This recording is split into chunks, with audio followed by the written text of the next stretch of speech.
تو آپ لوگ ان کو کہاں ریکمینڈ کریں گے؟ کے پی ہاؤس لے کے جائیں گے؟ کہہ رہے ہیں کہ ہمارا آپ نے بنی گالا میں ہو جاؤ کا کرتے بنی گالا میں عمران خان صاحب کو پیرول پہ رہا کیا جائے تاکہ قوم متفق و اتفاق سے رہے. سر یہ مطالبہ آپ کا کس سے ہے؟ حکومت سے ہے یا پے رول سے یا اسٹیبلشمنٹ آرمی چیف سے ہے؟ یہ تو پیرول پہ تو عدالتیں کرتے ہیں لیکن سب کو پتہ ہوتا ہے کہ اختیارات کس کے پاس ہوتے سر جن کے پاس اختیارات ہیں آپ ان سے بات کیوں نہیں کرتے ڈائریکٹ؟ جن کے پاس اختیارات ہے اس کو سمجھنی چاہیے. جس طرح ہمیں ابھی وہ کہہ رہے کہ وہی لوگ جس کے پاس اختیارات ہیں اور ہمیں کہہ رہے کہ آپ یکجہتی کا مظاہرہ کریں اور پاکستان کے لیے متحد ہو جائے اور متحد تاکہ بھارت کو یہ میسج جائے کہ ہم اتفاق سے ہیں. تو ہم اسی سے یہی مطالبہ کرتے ہیں کہ آپ بھی یکجہتی کا مظاہرہ کریں اور خان صاحب کو جو ہے پیرول پہ رہا. اچھا جنید اکبر خان صاحب یہ بھی بتائیے گا، اس وقت یہ مطالبہ زور پکڑتا جا رہا ہے کہ عمران خان کو اڈیالہ جیل سے کہیں اور منتقل کیا جائے. کہاں پر منتقل کرنے کا آپ مطالبہ کریں گے خان صاحب کو اس وقت اڈیالہ جیل کے اندر سے؟ ہم تو یہ کہہ رہے ہیں کہ اس کو پیرول پہ رہا کرے. جب حالات نارمل ہو تو عمران خان صاحب آپ کی طرح نہ بھاگے گا.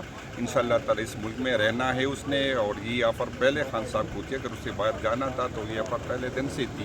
تو وہ اس ملک میں رہیں گے. اگر عدالتوں نے پھر اس کو مزید ضمانت دی تھی تو دوبارہ کیا اس کے بعد لائے عمل ہوگا؟ اگر خان صاحب کی پیرول پر رہائی ہو جاتی ہے کہاں منتقل ہوں گے خان صاحب؟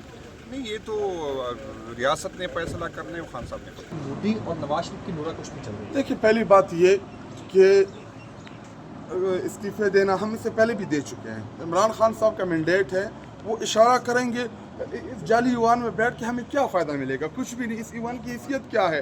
ایوان تب مضبوط ہوتا ہے جب قوم ایوان کے ساتھ کھڑی ہوتی ہے. ایوان کے ساتھ تو قوم نہیں ہے، سارے فارم 47 کے ذریعے آئے ہوئے لوگ ہیں. نمبر سیکنڈ، علیمہ باجی نے جو جنگ کے حوالے سے کہا، دیکھیے اگر آپ نواز شریف اور مودی کا ماضی اٹھا کے دیکھ لیں، ایک دوسرے کو ساڑیاں بیچنے والے، ایک دوسرے کو کھانے پہ دعوت دینے والے، ایک دوسرے کے ساتھ میٹھے میٹھے بولنے والے. تو اگر نواز شریف کھل کے نہیں بولے گا تو یہ شکوک اور شبہات جو ہیں یہ مزید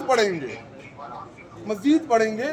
تو ان کو سب دیکھیں، قوم پاکستان کے اختیار جو ہے وہ شہباز شریف کے ہاتھ میں ہے.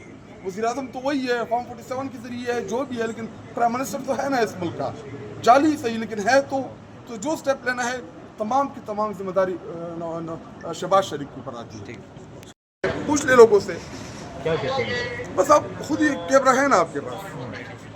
تو کیا سمجھتے ہیں؟ آپ اڈیالہ جاتے ہیں، ملاقات کی اجازت نہیں دی جاتی، اور آج آپ نے اسمبلی میں کہا کہ ہم عمران خان کا میسج لے کر باہر آنا چاہتے ہیں کہ موجودہ حالات کے حوالے سے عمران خان کیا کہتا ہے. اور آج علی بن گناپور صاحب ہائی کورٹ پہنچے، اپلیکیشن جمع کروائی کہ عمران خان کو رہا کیا جائے پیرول پہ.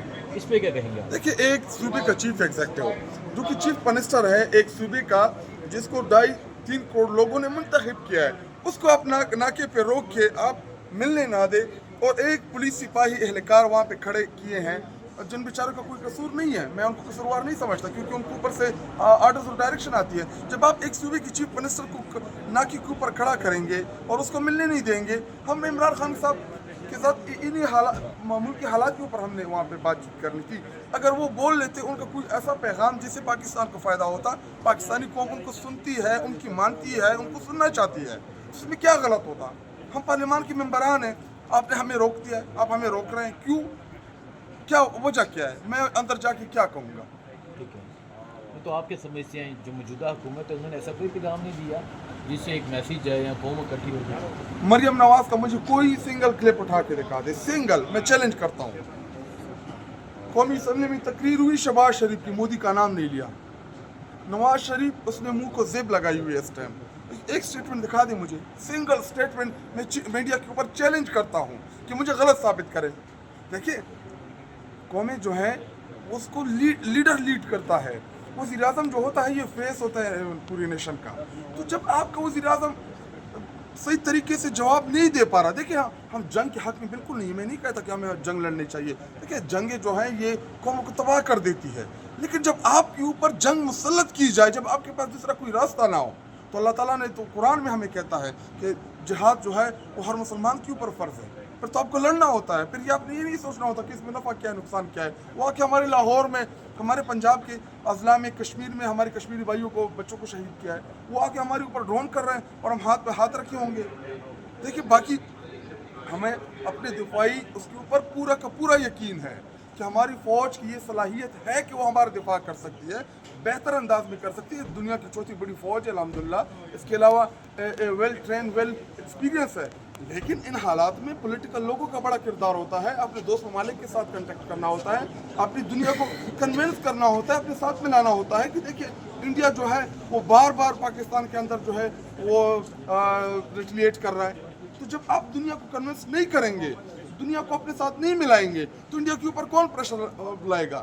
دیکھیے دنیا کاروباروں کے اوپر چلتی ہے. ان کی 1 ارب سے زائد ان کی آبادی ہے. دنیا تو کاروبار کو دیکھے گی، لیکن ہم نے اپنے قومی مفادات کو دیکھنے ہیں، اور لیڈر کا کام ہوتا ہے کہ وہ مشکل حالات میں ان کو لیڈ کرے.